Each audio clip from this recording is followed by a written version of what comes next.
Olivia Bennet had exactly $17 in her checking account, a broken heel from her only pair of nice shoes, and 30 minutes to get across Manhattan to her second job of the day. The universe, she had decided somewhere between her morning shift at Rosie's Diner and her current sprint through Times Square, had a twisted sense of humor. She loved it anyway. Olivia was an expert at making tragedies humorous. Last month, she unintentionally colored her hair green instead of blonde, which she turned into a deadly 15-minute performance at the underground comedy club about chemical warfare and restrooms. She had developed a whole routine about cars picking the most awkward times for dramatic exits when her old car finally died on the Brooklyn Bridge. Olivia continued to giggle her way out of life's punches, but a different kind of performance was needed tonight. She'd crafted a whole routine about vehicles choosing the most inconvenient moments for dramatic exits. Life kept throwing punches, and Olivia kept dodging them with laughter. Tonight, however, required a different kind of performance. The Sterling Hotel had hired extra serving staff for some fancy tech industry gala, and the pay was triple her usual rate. Olivia had said yes before even asking what the event was. Triple rate meant she could finally fix her laptop, maybe even afford new headshots for auditions. The Sterling Hotel rose before her like a glass and steel giant, all glittering windows and doormen in uniforms that probably cost more than her monthly rent. Olivia smoothed down her simple black serving dress, the one she reserved for upscale events, and tried to look like she belonged in a world of chandeliers and champagne fountains. The kitchen entrance buzzed with activity. Servers rushed past carrying silver trays. The head caterer barked instructions in rapid-fire French. Somewhere in the distance, a string quartet played music that sounded expensive.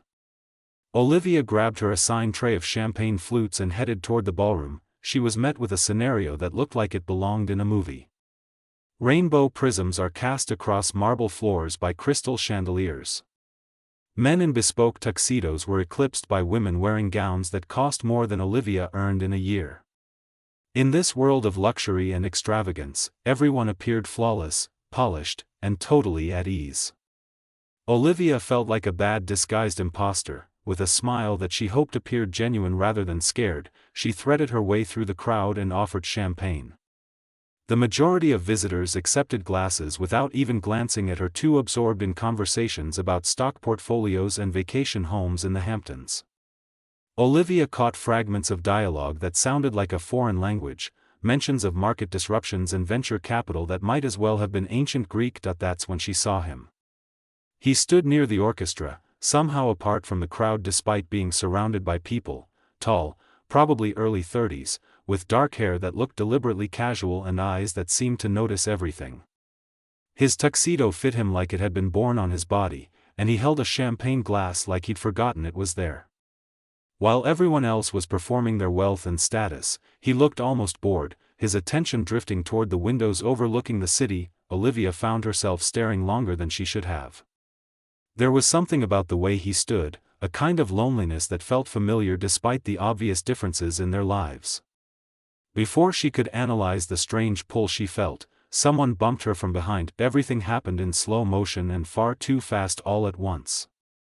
Olivia stumbled forward, her tray tilting at a dangerous angle. She tried to compensate, overcorrected, and watched in horror as 12 champagne flutes went airborne in a perfect arc. They seemed to hang in the air for an impossible moment before gravity remembered its job. The champagne landed exactly where the universe's twisted sense of humor would direct it, all over the man she'd been staring at. The string quartet stopped mid-note. Conversations died like someone had hit a mute button. 200 pairs of eyes turned toward the disaster unfolding in the center of the ballroom. The man stood perfectly still, champagne dripping from his hair, his face, his probably worth thousands tuxedo. Olivia's brain screamed at her to run, apologize, maybe fake her own death. But her mouth, as always, had other ideas. While she heard herself say into the terrible silence, "I guess someone's winning the wet tuxedo contest tonight." A few shocked gasps rippled through the crowd. Olivia's career as a server, possibly her entire life in New York, flashed before her eyes. But she'd already committed to the bit. There was no backing down now. she grabbed a napkin from her tray and approached the dripping man with exaggerated concern. "Sir, I'm terribly sorry. I've been practicing my champagne fountain routine, but apparently I need more rehearsal. The judges are going to give that landing a 3 at best." The man blinked champagne out of his eyes and looked at her, really looked at her, for the first time. Olivia saw surprise in his expression, then something that might have been amusement fighting with shock. "Though in my defense," Olivia continued, dabbing uselessly at his shoulder with the tiny napkin, "you were standing in the splash zone. That's clearly marked on the floor." "Well, it should be marked. I'll talk to management about better signage." Someone in the crowd laughed. Just one person, but it was enough. Olivia turned toward her audience, still holding the ridiculous napkin. "Ladies and gentlemen, this is why they tell you not to hire your entertainment from Craigslist," she announced. "Though, I have to say, this gentleman is taking it remarkably well. Most people get upset when you baptize them in French champagne. He's just standing there like he's waiting for the sparkling wine fairy to grant him 3 wishes." More laughter now, spreading through the crowd like a wave. Olivia caught the eye of the head caterer, who looked torn between firing her on the spot and letting this play out. The champagne-soaked man spoke for the first time. "What would I wish for?" His voice was deep, warm, with a hint of genuine curiosity that caught Olivia off guard. "A towel, probably," Olivia shot back. "Maybe a new tuxedo and possibly a different server. Though I have to warn you, my replacement might not come with free entertainment." He smiled then, a real smile that transformed his entire face. "The entertainment is definitely a bonus." Olivia found herself smiling back, momentarily forgetting they were standing in a room full of New York's elite, that she'd just committed career suicide, that her $17 bank account was about to become a $0 bank account. "I'm Olivia," she said, extending her hand before remembering it was still holding a champagne-soaked napkin. "Professional disaster, part-time comedian, full-time walking catastrophe." He took her hand anyway, champagne and all. "Julian Westbrook, professional technology investor, part-time champagne model, apparently." The name hit Olivia like cold water. Julian Westbrook. The Julian Westbrook. Forbes 30 Under 30 tech mogul. The man who turned a college dorm room app into a billion-dollar empire before his 30th birthday. The man whose face had been on the cover of Time magazine last month under the headline, "The Future of Innovation." She'd just dumped 12 glasses of champagne on one of the richest men in America. "God," Olivia breathed. "You're that Julian Westbrook." "Is there another one?" he asked, and his smile widened at her obvious panic. "I'm so fired," Olivia muttered. "I'm beyond fired. I'm banned from serving anywhere in Manhattan, possibly the entire eastern seaboard." "Or," Julian said, his eyes holding hers with an intensity that made her forget about the hundreds of people watching them, "you could finish your routine. You had the room's attention. Seems a shame to waste it. You want me to keep going? I want to see if you're as funny as you think you are." It was a challenge, delivered with a slight smile that dared her to back down. Olivia had never backed down from a challenge in her life. She turned back to the crowd, noting that someone had restarted the string quartet at a much lower volume, perfect background music. "So, this is awkward," she began, falling into the rhythm that felt as natural as breathing. "I was supposed to blend into the background tonight. Be invisible. Just another faceless server. Instead, I've created performance art. Champagne Baptism, a one-woman show. Critics are calling it wet, bubbly, and unnecessarily expensive." The laughter came easier now, the crowd warming to the unexpected entertainment. Olivia launched into an improvised routine about the differences between her world and theirs, the ridiculous things rich people worried about compared to her daily struggles with subways, rats, and expired cereal. Julian stood to the side, watching her with an expression she couldn't quite read. He'd grabbed a towel from somewhere and was attempting to dry his hair, but he never took his eyes off her performance. 10 minutes later, Olivia wrapped up her impromptu set to genuine applause. The head caterer looked relieved rather than murderous, which she took as a win. As the crowd dispersed back into their conversations and the quartet returned to full volume, Julian approached her again. "That was impressive," he said. "The champagne shower or the comedy routine?" "Both, though I prefer planned performances that don't ruin Italian suits." "In my defense, your face was very distracting. I got confused about which direction gravity worked." Julian laughed, a genuine sound that seemed to surprise him as much as it surprised Olivia. "Do you have a card?" "A what?" "Business card. Contact information." Olivia pulled out her phone, which had a cracked screen and a case held together with duct tape. "I can give you my number, but I should warn you, I mostly get calls from bill collectors and my mother asking when I'm going to get a real job." He handed her his phone instead, sleek and expensive and probably worth more than everything Olivia owned combined. She typed in her information, including her email and her Instagram handle where she posted her comedy clips. "I'll be in touch," Julian said as she handed back his phone. "Is this the part where you sue me for the tuxedo?" "No, this is the part where I consider hiring you for an actual event instead of an accidental one." Before Olivia could respond, someone called Julian's name from across the room. He glanced back, then returned his attention to her. "Don't change your number," he said. "It's the only one I have. Can't afford to change it."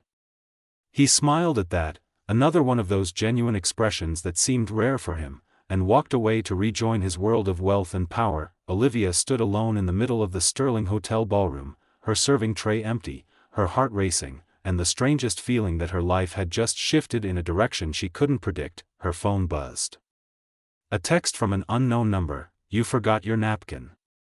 Still damp. Keeping it as evidence of the most interesting gala I've attended in years. Thank you for the reminder that disasters can be entertaining." Below the message was a business card photo: Julian Westbrook, CEO, Westbrook Enterprises, and below that, another message, also: "You're not fired. I own the hotel. Consider tonight's performance your audition." Olivia laughed out loud in the empty ballroom, startling a passing waiter.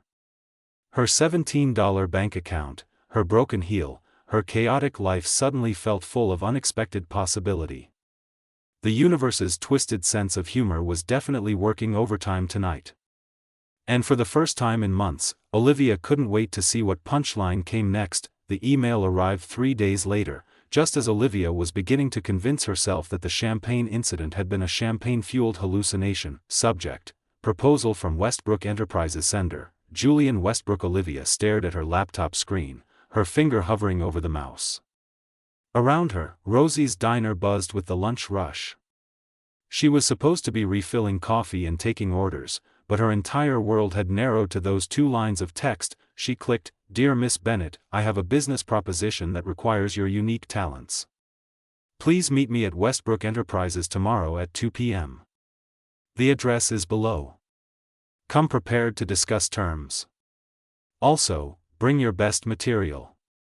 I'm a tough audience when I'm not covered in champagne. Regards, Julian Westbrook." Olivia read it twice, then 3 times, searching for the joke. This had to be a prank. Billionaires didn't send casual emails to waitresses who'd assaulted them with beverages. Her phone buzzed. Another text from the same number that had messaged her that night: "The email is real. I promise I don't bite. Unless you spill something on me again, then all bets are off." Despite her skepticism, despite every logical part of her brain screaming that this was impossible, Olivia found herself smiling. She typed back: "Define unique talents. If this involves actual serving, I should warn you, my track record is questionable." His response came immediately: "No serving required. Just be yourself." That seems dangerous enough. The next afternoon, Olivia stood outside Westbrook Enterprises, a gleaming tower of glass and steel in Midtown Manhattan. She'd worn her only professional outfit, a navy blazer over a white blouse and black pants that she usually reserved for actual comedy auditions. Her reflection in the building's windows showed a woman trying very hard to look like she belonged in this world. She didn't believe it for a second. The lobby was all marble and modern art with a ceiling that soared 3 stories high. Olivia approached the reception desk where a woman with perfect hair and a designer suit looked up with a professional smile. "I'm here to see Julian Westbrook," Olivia said, trying to sound confident. "I have a 2 o'clock appointment." The receptionist's smile didn't waver, but something shifted in her eyes, curiosity, maybe, or amusement at Olivia's obvious discomfort. "Miss Bennet, Mr. Westbrook is expecting you. Take the private elevator to the 42nd floor. Someone will meet you there." The private elevator was larger than Olivia's entire apartment and decorated with the kind of subtle luxury that screamed money without being obvious about it: soft lighting, wood paneling, a discreet speaker playing classical music. Olivia watched the floor numbers climb, tried not to think about how far out of her depth she was. The doors opened onto a reception area that looked like it belonged in an architecture magazine. Floor-to-ceiling windows offered panoramic views of Manhattan. Modern furniture in shades of gray and white created spaces that managed to be both elegant and welcoming. A young man in an expensive suit greeted her with a warm smile. "Miss Bennet, I'm Thomas, Mr. Westbrook's executive assistant. Please follow me." They walked through a maze of glass-walled conference rooms and open workspace areas where people worked at computers, talked in hushed tones, and generally looked important and busy. Olivia caught a few curious glances, people wondering who she was, why she was being escorted to the executive suite. Thomas stopped at a large office door and knocked twice before opening it. "Miss Bennet for you, sir." Julian stood by the windows looking out at the city. He turned as Olivia entered, and she was struck again by how different he seemed from the champagne-soaked man at the gala. Here in his domain, he radiated authority and control. His suit was charcoal gray, perfectly tailored. His expression was professional, assessing, but when he smiled, she caught a glimpse of the man who'd laughed at her jokes while dripping with expensive champagne. "Olivia, thank you for coming. Did I have a choice?" That email was pretty commanding. "You always have a choice," he said. "Though I hope you'll choose to hear me out." Thomas disappeared, closing the door behind him. Olivia and Julian stood in the massive office, the city sprawling below them, and for a moment, neither spoke. "Nice view," Olivia said finally. "I can see my apartment from here. It's that tiny speck of sadness between the other tiny specks of sadness." Julian laughed, the sound genuine and unexpected in the formal space. "I've missed your perspective. It's refreshing. Most people call it inappropriate. Most people are boring." He gestured toward a seating area near the windows, 2 leather chairs separated by a coffee table. "Please sit. Can I get you anything? Coffee, water, champagne?" Olivia sat, trying not to look as nervous as she felt. "Water's fine. I've done enough damage with champagne for one lifetime." He poured water from a crystal pitcher into 2 glasses and handed her one before settling into the chair across from her. For a moment, he seemed to study her, his expression thoughtful. "I have events," he said finally. "Dozens of them: corporate dinners, charity galas, investor meetings, conference speeches. They're all incredibly dull and increasingly painful to attend." "Sounds rough. My heart bleeds." His smile widened. "See, that's exactly what I need. Someone who will tell me when I'm being ridiculous. Someone who can make 3 hours of networking bearable. Who can turn awkward corporate moments into something memorable." Olivia set down her water glass, her hands suddenly shaky. "Are you offering me a job?" "I'm offering you a contract. Personal entertainer for corporate events. You'd attend functions with me, provide commentary, handle awkward moments with humor, generally make my professional life less miserable. You want to pay me to be funny at rich people parties. I want to pay you to be yourself at events that desperately need your energy. The rate would be $5,000 per event with a minimum of 2 events per month. More if you're available." Olivia did the math in her head and felt dizzy. $10,000 a month minimum. That was more than she made in 3 months at the diner and the comedy club combined. This is insane, she breathed. Is that a no? It's a, this can't be real. People don't just offer waitresses $5,000 to attend parties. Julian leaned forward, his elbows on his knees, his expression serious. You're not just a waitress. You're talented, quick thinking, and you have the rare ability to make people comfortable while being completely honest. That night at the Sterling, you could have panicked or run away. Instead, you owned the disaster and turned it into entertainment. Do you know how valuable that skill is? Apparently $5,000 per event valuable. At least that. He sat back, watching her carefully. I know this seems sudden, but I've spent 3 days thinking about it, watching your comedy clips online, reading reviews of your shows. You're good, Olivia. Really good. You just need the right opportunity to prove it. Olivia wanted to say yes. Every practical part of her brain was screaming at her to take the money, to grab this chance with both hands. But something held her back. Why me? She asked. You could hire professional comedians, actual entertainers with experience at corporate events. Because they'd be performing. I need someone real, someone who isn't afraid to call me out when I'm being too serious or when a room full of investors is talking nonsense. I need someone who sees the absurdity in all of this. He gestured vaguely at the office, the view, the trappings of wealth. And I think that someone is you.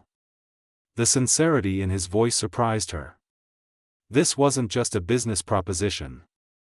He genuinely believed she could do this. One condition, Olivia said. I'm not some trained monkey performing on command. If I think something isn't funny, I won't force it. And I won't change who I am to make your colleagues comfortable. I wouldn't want you to. And I keep my other gigs, the diner, the comedy club. This doesn't own all my time. Agreed. I'll work around your schedule. Olivia extended her hand. Then I guess you've got yourself a deal, Mr. Westbrook. He took her hand, his grip warm and firm. Julian, if we're going to be spending time together, we should probably drop the formalities. Julian, she repeated. And something about saying his name felt significant, like crossing a line she couldn't uncross. The first event was a dinner with potential investors from Tokyo. Julian had warned her it would be formal, conservative, and excruciatingly boring. He hadn't been exaggerating. Olivia wore a borrowed dress from her roommate, simple black that looked expensive enough to pass. She met Julian in the lobby of an exclusive restaurant in the financial district, the kind of place where the menu didn't list prices and the sommelier spoke about wine like it was fine art.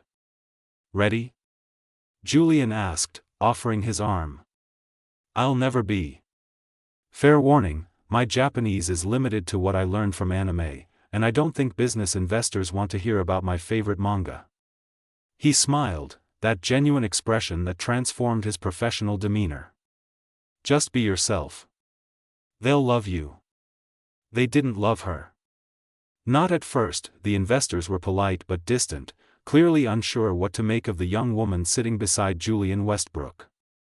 Their conversation was all technical jargon and market analysis, the kind of discussion that would have put Olivia to sleep if she hadn't been working so hard to follow along. Then one of the investors, an older gentleman named Mr. Tanaka, asked about Julian's hobbies outside of work. Hobbies? Julian looked genuinely stumped. I don't really have time for hobbies. That's sad, Olivia said before she could stop herself. Every eye at the table turned to her. I mean, everyone should have hobbies. Otherwise, you're just a very well-dressed robot who makes money and sleeps. Silence. Julian's expression was carefully neutral. Olivia realized she might have just torpedoed his deal. Then Mr. Tanaka laughed, a deep belly laugh that surprised everyone. She's right. You Americans work too hard. No balance. What are your hobbies, Mr. Tanaka? Olivia asked, Seizing the opportunity, he launched into a story about his bonsai trees, his passion for cultivating the tiny plants with the same precision he brought to business. Olivia listened, asked questions, and gradually drew the other investors into a conversation that had nothing to do with profit margins and everything to do with being human. By the end of the night, the deal was signed, and Mr. Tanaka had invited both Julian and Olivia to visit his gardens in Kyoto. "That was incredible," Julian said as they left the restaurant. The night air was cool, the city alive with lights and movement around them. "You completely changed the dynamic of that room." "I just asked about bonsai trees. You reminded them we're people, not just business entities." "That's a gift, Olivia." They stood on the sidewalk, the moment stretching between them. Olivia became acutely aware of how close they were standing, how Julian was looking at her with an expression she couldn't quite read.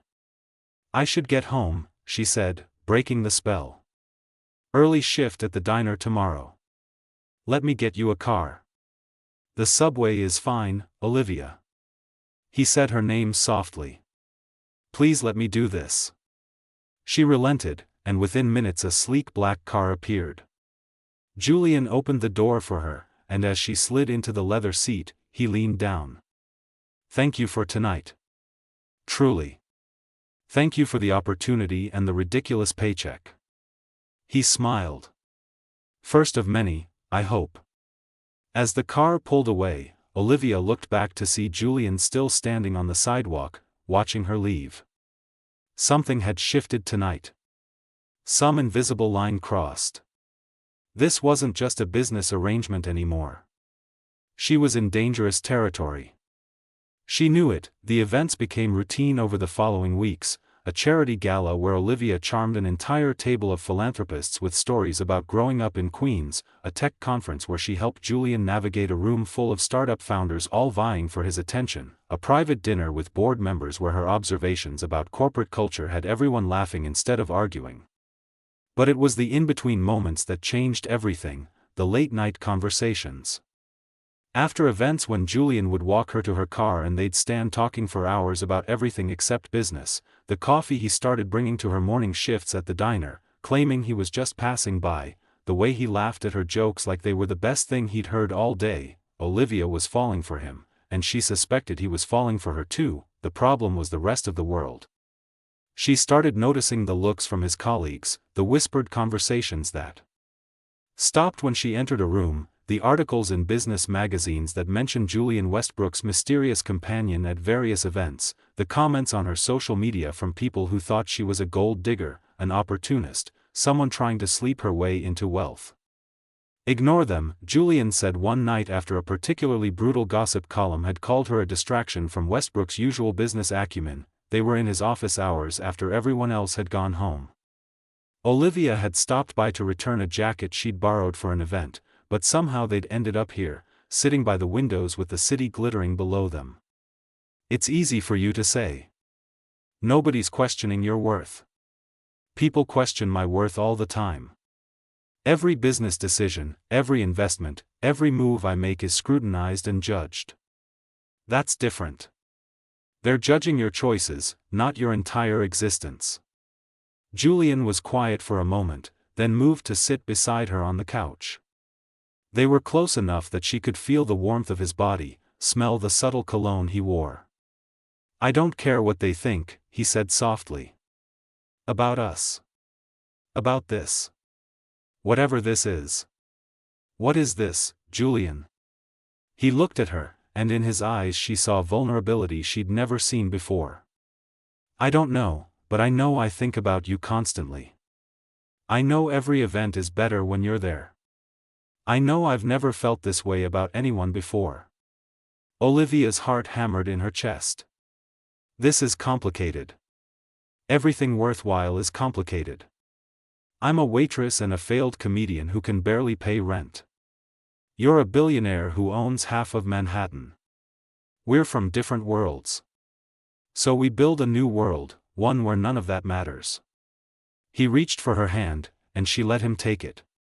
His fingers intertwined with hers, the gesture both simple and profound. "I'm scared," she admitted. I'm scared this is temporary. That you'll wake up one day and realize I don't fit into your life. That I'm just an amusing distraction. Olivia. He cupped her face with his free hand, his thumb brushing her cheek. You're not a distraction. You're the most real thing in my life. Everything else is performance, obligation, expectation. But with you, I get to be myself. Do you have any idea how rare that is? She closed her eyes, leaning into his touch. We're going to mess this up. I'm going to say something inappropriate at the wrong moment, or you're going to get tired of my chaos. They moved to his penthouse apartment, a space as meticulously designed as his office but somehow warmer, more personal. He made them tea, and they talked until sunrise, sharing stories about childhoods and dreams and fears. They kissed more, slow and exploring, learning each other. Olivia fell asleep in Julian's arms as dawn painted the sky pink and gold, feeling safer and more terrified than she'd ever felt in her life. She was in love with him, completely, irrevocably in love. And she had no idea if that would save her or destroy her. 3 months into their relationship, the universe's twisted sense of humor delivered its cruelest joke yet. Olivia woke in Julian's penthouse to find him already dressed for work, standing by the windows with his phone pressed to his ear. His expression was tense, the easy warmth he showed her replaced by his CEO mask. I don't care what the board thinks, he was saying. This is not up for discussion. He noticed Olivia watching and held up a finger. 1 minute. She nodded and headed to the kitchen, giving him privacy. But in an open-plan penthouse, privacy was relative. Vanessa, we broke up 2 years ago. What I do with my personal life is no longer your concern. That's not fair, and you know it. Olivia froze at the name. Vanessa Carmichael, Julian's ex-fiancée, the one he'd mentioned exactly once, saying only that it ended badly and he'd rather not discuss it. Fine, I'll meet with you. But this conversation ends there. Julian hung up and turned to find Olivia standing in the kitchen doorway, 2 coffee mugs in her hands. Good morning, she said carefully. Rough start? He crossed to her, kissing her forehead and taking one of the mugs. Just business complications. Nothing to worry about. But Olivia had learned to read his expressions, the tiny tells that showed when he was protecting her from something. That didn't sound like business. That sounded personal. Julian sighed, setting down his coffee. Vanessa is back in New York. She wants to meet. Your ex-fiancé wants to meet. And you said yes. I said yes to ending the conversation, not starting something new. Olivia, you have to trust me. Vanessa is part of my past. You're my present and hopefully my future. The words should have reassured her. Instead, they highlighted how fragile their foundation was, how easily it could be shaken by ghosts from Julian's perfect, wealthy past. Does she know about me? Everyone knows about you. We've been photographed together at a dozen events. It's not the same as knowing. Knowing means understanding what I am to you. Julian pulled her close, his arms wrapping around her waist. You're everything to me, and I'll make sure Vanessa understands that.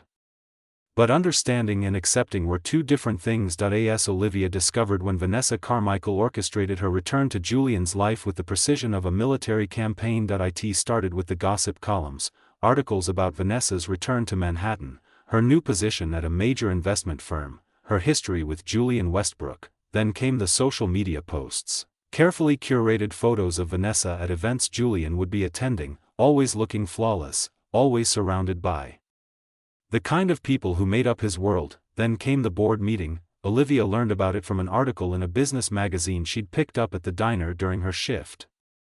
The headline made her blood run cold. Westbrook Enterprises board questions CEO's personal relationships. She read with growing horror about how Julian's board of directors had expressed concerns about his relationship with a comedian and service worker with no business experience, how they worried it was affecting his judgment, how Vanessa Carmichael, as a former fiancé and current investor, had raised questions about the appropriateness of Julian's public association with someone from such a different background. The article included photos, Julian and Olivia laughing together at a charity gala, the two of them holding hands outside a restaurant, and most damning, a screenshot from one of Olivia's comedy shows where she'd made a joke about dating someone rich. Out of context, it looked like she was mocking Julian, using their relationship for material. Olivia's phone rang. Julian's name lit up the screen. "Don't read the articles," he said immediately.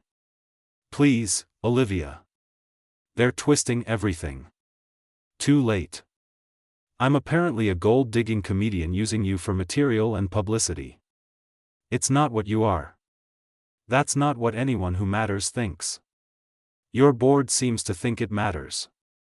Silence. Then quietly, "I'm handling it." "How?" "By choosing between me and your company?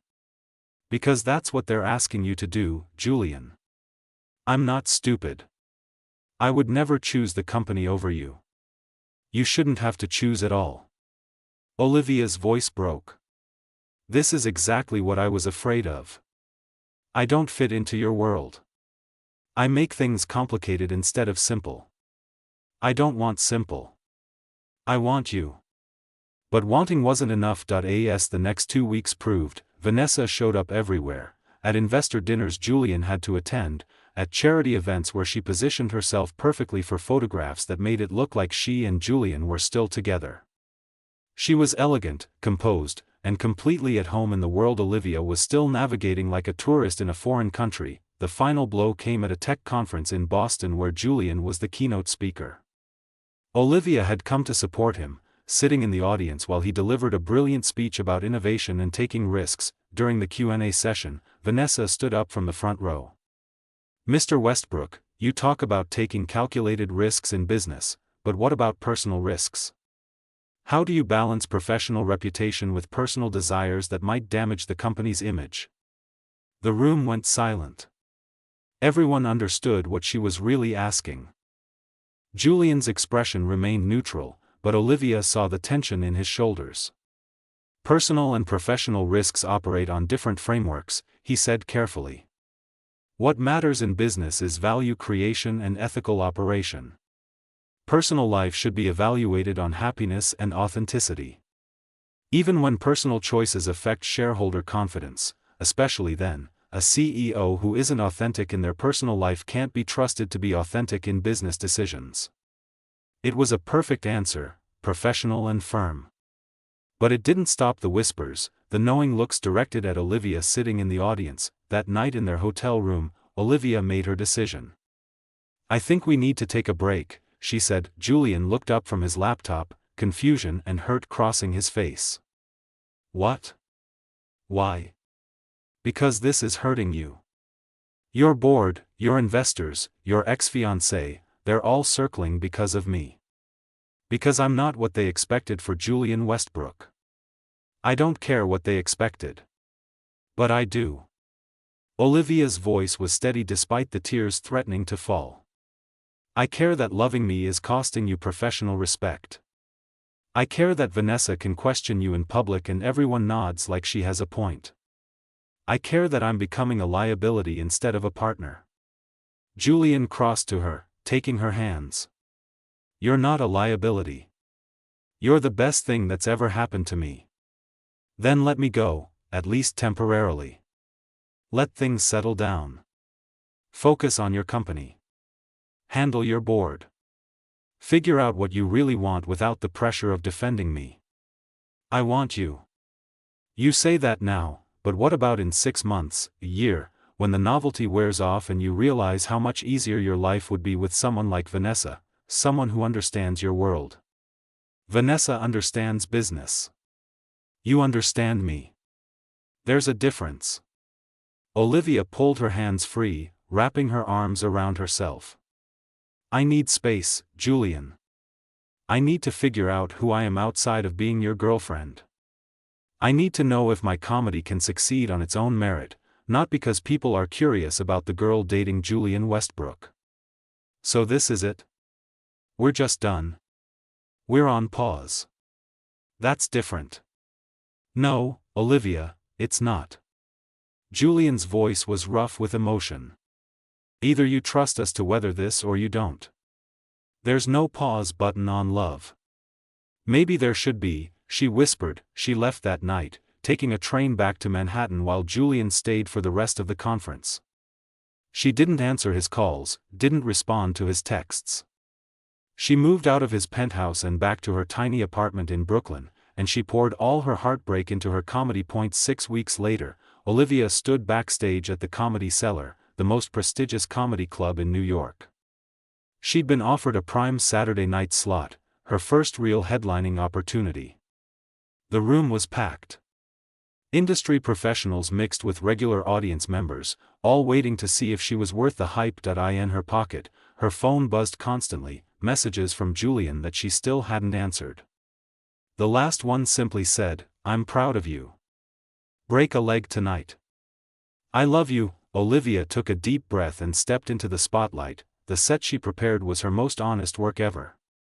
She talked about falling in love with someone from a different world, about champagne disasters and fancy galas, about the terror of being yourself when the world expects you to be someone else, about heartbreak and hope and the courage it takes to walk away from something good because you're not sure it can become something great. The audience laughed, gasped, and in some moments sat in profound silence. 45 minutes into her hour-long set, Olivia launched into her closing bit.